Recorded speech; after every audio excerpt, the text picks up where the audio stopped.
What's up, y'all? Saucy Rossy, the Canadian king of backyard barbecue. I cooked this absolutely delicious pork tenderloin. Used some local barbecue sauce and a local dry rub. I'll show you all that in just a split second, but it turned out like perfect. Look at this. Cooked at a 145 internal, and oh my gosh, like I need to go get some more pork tenderloin ASAP because look at this. It's juicy, tender, and just delicious. Holy cow, let me walk you through the whole thing.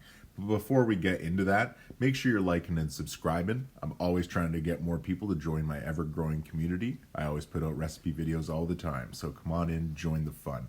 We're going to start off by just picking up a simple pork tenderloin. Nothing special about this one. Pretty straightforward, you know, trimmed off most of the silver skin, all that stuff.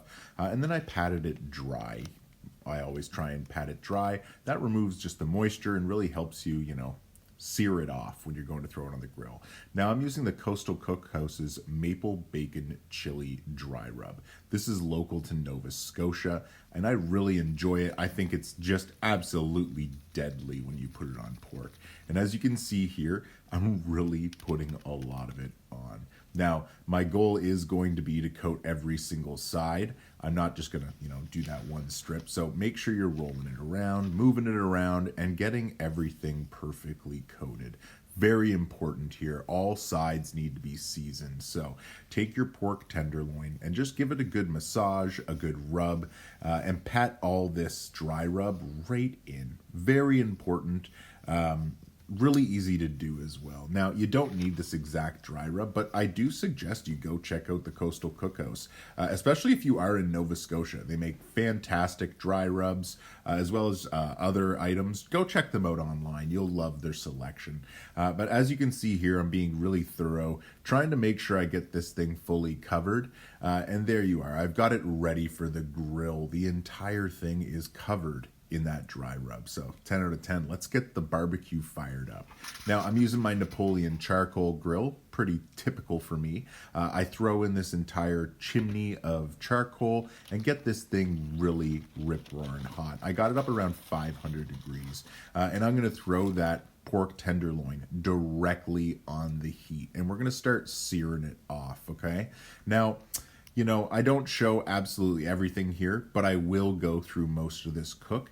And I'm probably keeping it on, you know, 45 seconds to a minute each side here as I'm rotating. It's really important that you continue to rotate as you're cooking. You really don't want to burn the edges here. There is, I think, a little bit of sugar in this dry rub. I might be mistaken, but either way, when you have sugars and you're cooking it on direct heat like this, you really want to be careful. Sugars are very easy to burn and usually burn at a lower temperature when you're barbecuing. So one thing to always be mindful of.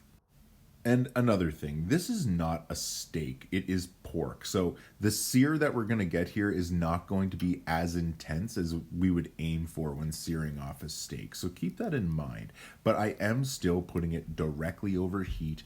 You know, those coals are ripping at about 500 degrees or so. So it's definitely still gonna give this a great sear.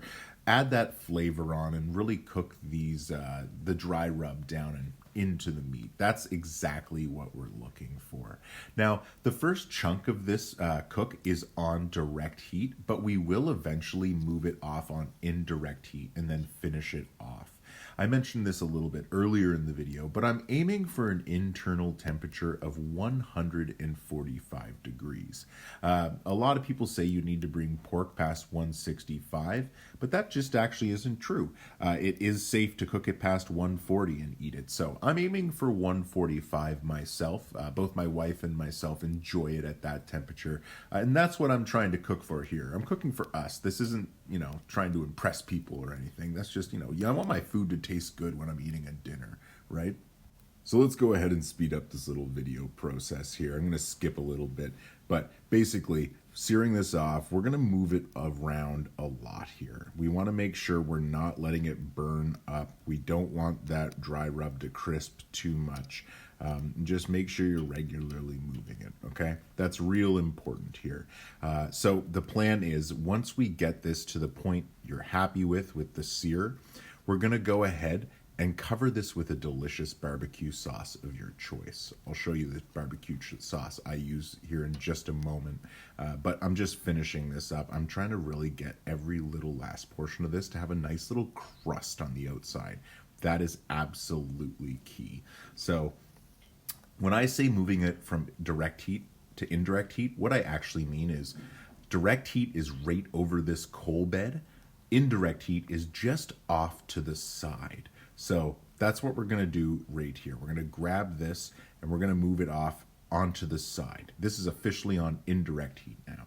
So I grabbed my Earl's Signature Sauces Maple AF BBQ sauce.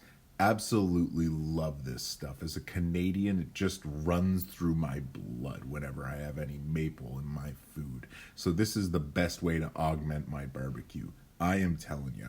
Now, as you can see here, I go on generously, making sure I fully coat this pork tenderloin.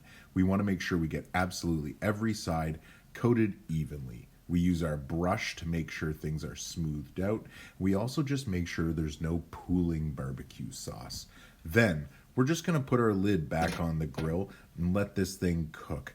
We want to bring it up to about 145 internal, like I said, so it only took another 3 or 4 more minutes to finish things off. Then pulled it off and I let it rest for about 5 or 6 minutes, and this is what I sliced into. It was absolute heaven. You would have saw it there at the very beginning of the video. But yeah, I plated it up with some basic mashed potatoes as well. This pork tenderloin, though, was shocking. I couldn't believe how perfectly it was cooked. Just look at this. It's so juicy and delicious. Oh, jeez, it's cooked perfectly. 10 out of 10. I'm thrilled about how that barbecue sauce is on there as well. Just with the juiciness of the pork, with that tacked on barbecue sauce, just the flavor profile here was amazing. You know, I always love dropping recipe videos like this, so make sure you're like and subscribed if you enjoyed this video. As you can see here, simple dinner for my wife and myself. I just put it on some basic mashed potatoes. Pork and mashed potatoes go perfectly, and I drizzled on just a little bit of the sauce that was left over from it when I rested it.